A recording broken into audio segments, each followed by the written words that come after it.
Un-Canadian by B. Constant. Tremors Part 2. Click, click. A quiet hum as she adjusts the ultrasound machine. Her fingers glide over the controls, turning dials, straightening wires, smoothing the moment away like it was never there. No flicker of nerves, no hesitation, no tension, not even a hint of unease, as if unbothered, not even sparing him a glance, as if that silent standoff with James never happened. My skin prickles, my breath unsteady. Was it over? Was I safe to relax, to breathe? I don't know. I don't think I'll ever know. In that same too-sweet sing-song voice, she continued, bright, bubbling, like pouring chocolate syrup over ice cream. Too much, too loud, too happy. Like she's trying to force warmth into a room that's been swallowed by James's cold, sucking void. Her smile doesn't waver. If anything, she dials it up. A floodlight against an abyss. It seemed intentional, a calculated counterbalance, a desperate attempt for something bright, something normal. But it's not normal, and we all know it. Alrighty, let's do a quick rundown of what's about to happen. Click, another adjustment.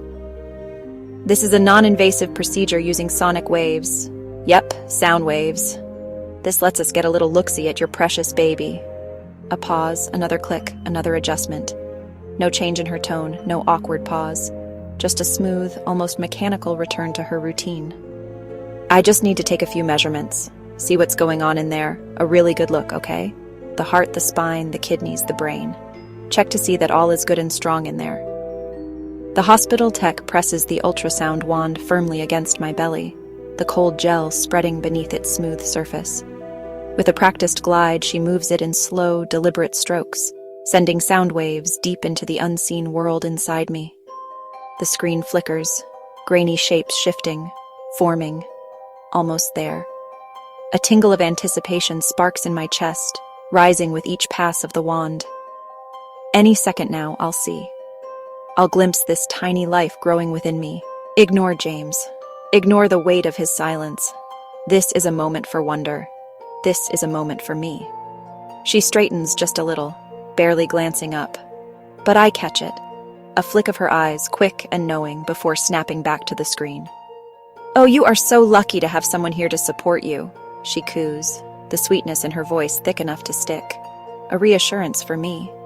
A pointed reminder for him. "Here, we answer the question you two are asking. What color are we painting the nursery? Will it be blue or pink?" And there it is. That lilt in her voice.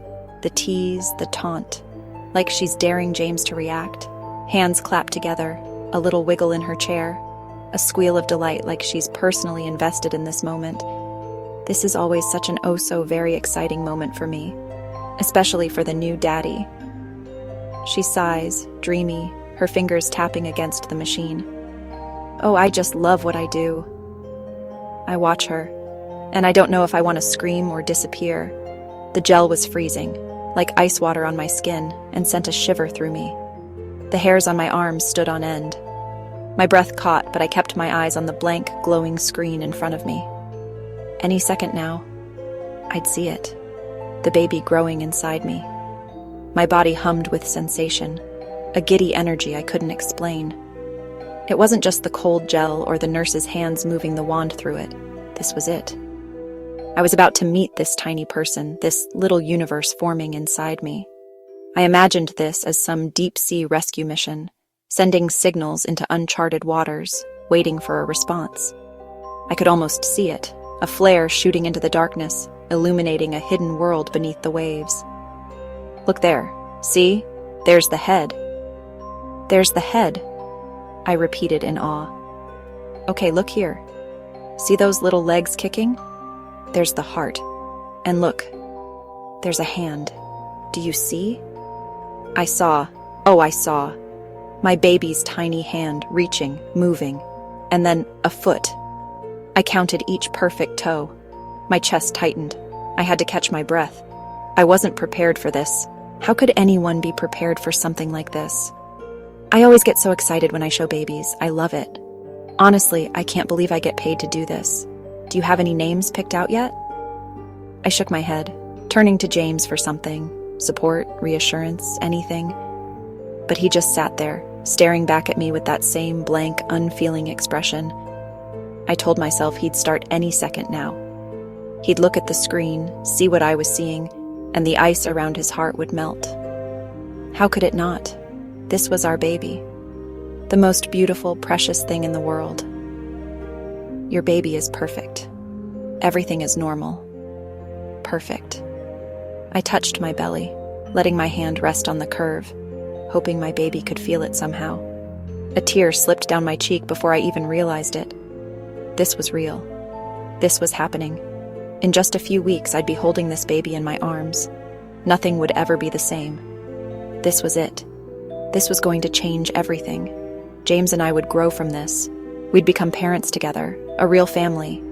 No matter how scared I felt, no matter how weak, I knew love would carry us through. That's all we needed. Love. I turned to James again, needing to see something in his eyes, some sign that he felt it too. But his stare didn't soften. If anything, it hardened. His silence pressed down on me, heavier than words. His expression wasn't blank anymore. It was angry, cold. Why was he looking at me like that? Like I'd betrayed him? Like he actually seemed to hate me? What had I done? I wanted to ignore it, to hold on to this moment, but I couldn't stop myself from glancing back at him. I kept telling myself it would all work out, that the magic of this baby would fix us. But deep down, I knew this baby wasn't going to save us. It was supposed to bring us closer, to make us better, but it wasn't. It couldn't. James had withdrawn from me the moment he found out I was pregnant. Why is he acting like this? Why does it feel like I'm losing him when I should be gaining something beautiful? Was I the one who wanted this? He's going to leave you, a voice whispered in the back of my mind. Maybe not physically, but emotionally, he's already gone. Hope and dread swirled together inside me. I stared at the screen, my baby's form shimmering in shades of gray, and I whispered to her, "You'll be loved. No matter what, you'll be loved." James sat motionless. I wanted to believe his silence was awe, that somewhere beneath his stony exterior, he felt the same wonder I did. But his eyes stayed fixed, cold, empty. My hand trembled as I rubbed my belly. The faint hum of the ultrasound machine filled the void he left behind. And then, as if a switch flipped, my gaze shifted. I turned away from him, away from his silence, his indifference. And then instinctively my eyes lifted, drawn by something unseen. I found you. My posture straightened, tears catching on my cheeks. James didn't notice them, but you did. I bet you saw this coming, or maybe you didn't. Maybe, like me, you were hoping for something else, a change, a happy ending. But life doesn't always tie itself up in a neat little bow. Sometimes the answers never come. Sometimes you're left staring, waiting for nothing, wondering if you imagined it all wrong. You're still here. You've been here all along, haven't you? I wonder, what do you think of me? Do you understand? Or is your silence a quiet judgment? Tell me, what do you see? A woman in denial? A fool? Or something closer to yourself than you'd like to admit? Maybe the signs were always there. Maybe they weren't. It's hard to see clearly when you're desperate for a different ending, for him to be different, for everything to turn out okay.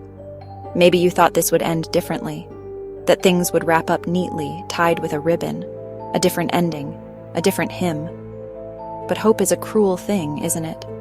That's the lie we tell ourselves, isn't it? But now you know better. So what will you do with the truth? Keep watching? Look away? It doesn't matter. You've seen too much to pretend otherwise.